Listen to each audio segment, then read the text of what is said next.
Après plus d'une décennie de crise, la Côte d'Ivoire renoue avec la croissance. En vue de soutenir ce regain de vitalité de notre économie, le gouvernement a pris des mesures pour améliorer l'environnement des affaires. Dans ce numéro d'Investir en Côte d'Ivoire, nous mettons l'accent sur les réformes entreprises dans le cadre de l'environnement des affaires et celles ayant trait à la création d'entreprises, au tribunal de commerce, au code des investissements et au permis de construire. L'environnement des affaires constitue l'ensemble des facteurs d'ordre socio-économique, juridique et politique ayant une incidence sur les affaires. Le directeur général du Centre de promotion des investissements en Côte d'Ivoire, CPICI, M. Essis Esmel Emmanuel, souligne la nécessité d'un environnement des affaires attractif. Le gouvernement a fait de l'amélioration de l'environnement des affaires un cheval de bataille. Ces réformes qui ont été engagées répondent à ce souci de pouvoir offrir au secteur privé, national et international qui arrive en Côte d'Ivoire, un environnement des affaires de classe internationale. Et au-delà de cela, il faut savoir qu'aujourd'hui, nos marchés sont des marchés concurrentiels. Tous les pays sont à la recherche d'investisseurs. Donc c'est celui qui offrira un environnement plus propice, plus attrayant, plus sécurisé et plus professionnel qui verra donc, les investisseurs affluer. Les principales réformes conduites sous la supervision du Premier ministre ont essentiellement trait aux domaines suivants. L'environnement macroéconomique avec des actions entreprises dès la fin de la crise post-électorale, notamment le paiement d'importants arriérés vis-à-vis du secteur privé, des allègements fiscaux. L'assainissement des finances publiques dont certaines dispositions ont pour but d'éviter les dérapages budgétaires. Le renforcement de la gouvernance avec surtout la création de l'Autorité nationale de régulation des marchés publics, ANRMP. Des actions spécifiques liées à l'amélioration de l'environnement des affaires ont vu le jour. La synergie des actions entre les secteurs publics et privés est un impératif. Le président de la Confédération générale des entreprises de Côte d'Ivoire, CGC, M. Jean-Kakou Diagou, porte un regard sur les résultats enregistrés. L'un des éléments les plus importants que regarde le secteur privé et les investisseurs, extérieurs comme intérieurs, c'est d'abord la sécurité. Cette sécurité s'est bien améliorée. Ensuite, on peut parler d'autres éléments qui sont aussi considérés comme très importants, comme la création d'entreprises. Et à ce niveau, une réforme a été entreprise et mise en œuvre par le CPICI. C'est la création du guichet unique. Bien sûr, avec la participation du patronat, c'est devenu une réalité. Les entreprises apportent une contribution essentielle au développement de l'économie. Cependant, leur création relève pour certains du parcours du combattant. Pour lever ces obstacles, le gouvernement a engagé de nombreuses réformes. Monsieur Jean-Louis Billon, ministre du Commerce, de l'Artisanat et de la Promotion des PME, situe l'importance des entreprises dans l'économie ivoirienne. Il faut savoir qu'il y a à peu près plus de 40 000 PME en Côte d'Ivoire recensées aujourd'hui.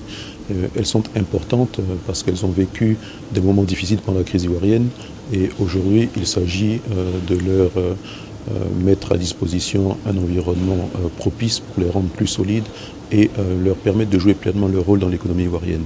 Et ce rôle est essentiel en termes de compétitivité et de tissu dense permettant à la grande entreprise de s'appuyer sur ses PME et devenir elle-même performante. Afin de booster l'entrepreneuriat, le gouvernement a pris des mesures spécifiques en faveur des SARL au capital d'1 million de francs CFA. Ces réformes s'articulent autour de deux axes majeurs, la facilitation des procédures la réduction et suppression des coûts de création. La réforme majeure dans le domaine de la facilitation des procédures est le guichet des formalités d'entreprise. Il regroupe en son sein toutes les administrations intervenant dans le processus de création d'une entreprise. Les actes qu'ils délivrent dans un délai de 24 heures ont la même valeur que ceux établis au sein de leur administration. Le deuxième axe des réformes de la création d'entreprise concerne la réduction des coûts. Il s'agit essentiellement de la réduction du coût d'insertion des annonces légales dans le journal Fraternité Matin qui passe de 45 000 à 15 000 francs CFA. La réduction des émoluments et frais de justice des notaires de 380 689 francs à 120 000 francs. La baisse du coût de l'immatriculation au RCCM qui passe à 15 000 francs pour les personnes physiques et morales.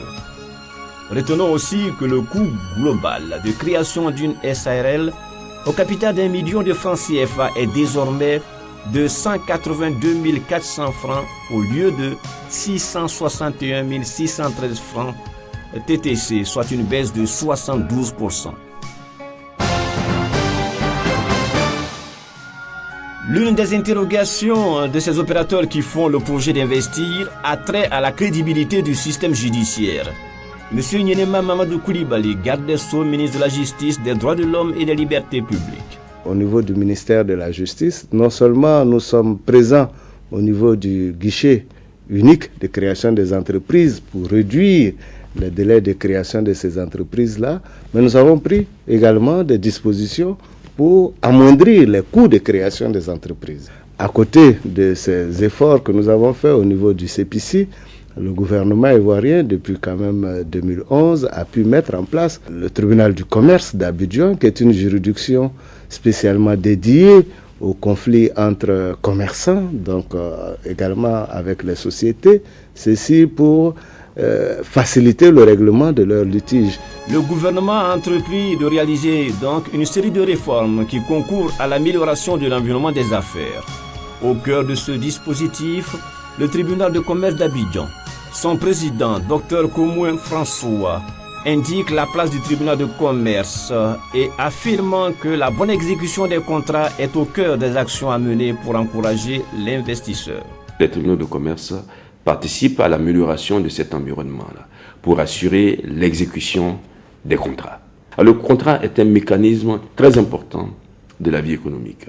Et si, en cas de difficulté, dans l'exécution du contrat, la justice n'intervient pas pour assurer la meilleure exécution des contrats et le respect des signatures, alors c'est tout le système qui tombe à l'eau. Le bilan de 10 mois d'exercice du tribunal de commerce est éloquent, comme l'attestent ces chiffres. Au niveau des procédures, le nombre d'ordonnances sur requête, le référé et celui des jugements rendus s'élèvent au total à 3845. La durée moyenne des procédures part de 48 heures pour les ordonnances sur requête, à 20 jours pour les ordonnances de référé et à 45 jours pour les jugements. Concernant les registres de commerce et crédit immobilier, l'on enregistre 4388 dépôts de statut et 7435 immatriculations des personnes physiques et morales. L'importance des flux des investissements est généralement en fonction de l'attractivité des avantages concédés aux investisseurs par les pouvoirs publics. C'est dans cette optique que s'inscrit le nouveau Code des investissements issu d'une ordonnance signée le 7 juin 2012 par le président de la République. Le CPC est l'organisme national chargé de la promotion des investissements au sens de cette ordonnance. Quels sont les grands changements qui sont intervenus lors de ce nouveau code de l'investissement? Je pourrais le résumer dans 4 axes. La première catégorie, c'est l'extension du champ d'application du code. La deuxième catégorie de changement est liée au fait que le seuil d'éligibilité a été revu à la baisse. La troisième catégorie porte sur l'obligation sociétale qui est faite aux entreprises qui bénéficient du code d'investissement par rapport aux milieux dans lesquels ils exercent. La quatrième et la dernière concerne donc l'extension des zones éligibles. Aujourd'hui, le code donne l'importance au développement rural. Donc plus vous installez à l'intérieur du pays, plus le bénéfice du code est profitable pour l'entreprise. Pour mieux remplir les missions qui lui sont dévolues, le CPC a mis en place le guichet unique de l'investissement. En vue de renforcer la compétitivité des entreprises installées en Côte d'Ivoire, le Code a prévu au titre des mesures d'incitation 2 régimes. D'abord, le régime de la déclaration d'investissement. Relatif à ce chapitre du régime de la déclaration, 21 entreprises ont au cours de cette année bénéficié de ce régime pour un montant d'investissement projeté de 1,4 milliard de francs CFA. Deuxième régime, celui de l'agrément à l'investissement. Comme bilan, 82 entreprises ont bénéficié de ce régime pour un montant d'investissement projeté de 400 milliards de francs CFA. Le Code des investissements accorde un traitement spécifique aux PME. Le bilan affiché est le suivant. Pour 2013, 44 PME ont déjà bénéficié du Code d'investissement pour un montant d'investissement projeté de 13 milliards de francs CFA. Le bâtiment est un secteur clé de notre économie. La loi indique que quiconque désire entreprendre une construction à usage d'habitation ou non doit au préalable obtenir un permis de construire. L'acquisition de ce document est assujettie à une procédure longue et complexe. Une des avancées opérées dans ce domaine est le regroupement de toutes les opérations relatives à sa délivrance au sein du guichet unique du foncier et de l'habitat du ministère de la Construction, du Logement, de l'Assainissement et de l'Urbanisme. Par la suite, le gouvernement a depuis 1 an pris des réformes qui s'inscrivent dans une nouvelle dynamique soulignée par M. Messoua Messou Augustin, directeur de l'architecture et des matériaux au ministère de la Construction, du Logement, de l'Assainissement et de l'Urbanisme. Il est par ailleurs le président de la commission du permis de construire. Nous avons, dans un premier temps, identifié tous les maillons de la chaîne et nous avons supprimé certains maillons. La deuxième action, au lieu d'instruire successivement les différents actes qui rentrent dans la constitution du permis de construire, ces différentes actions sont instruites de façon simultanée. La troisième action, c'est que dans le traitement de ces actes, il y a un délai qui était imparti par le passé à chaque acteur. Nous avons regardé et nous avons raccourci les délais pour chaque acteur. Les résultats de ces réformes sont éloquents. Le délai d'obtention du permis de construire est passé de 475 jours à 93 jours. Le nombre de procédures de 17 à 11. Le coût de délivrance global a subi une réduction de 24%. Les réformes mises en œuvre pour améliorer l'environnement des affaires constitueront des opportunités réelles pour l'investissement en Côte d'Ivoire. Fer de lance de cette opération, le CPC, porte d'entrée de la Côte d'Ivoire économique.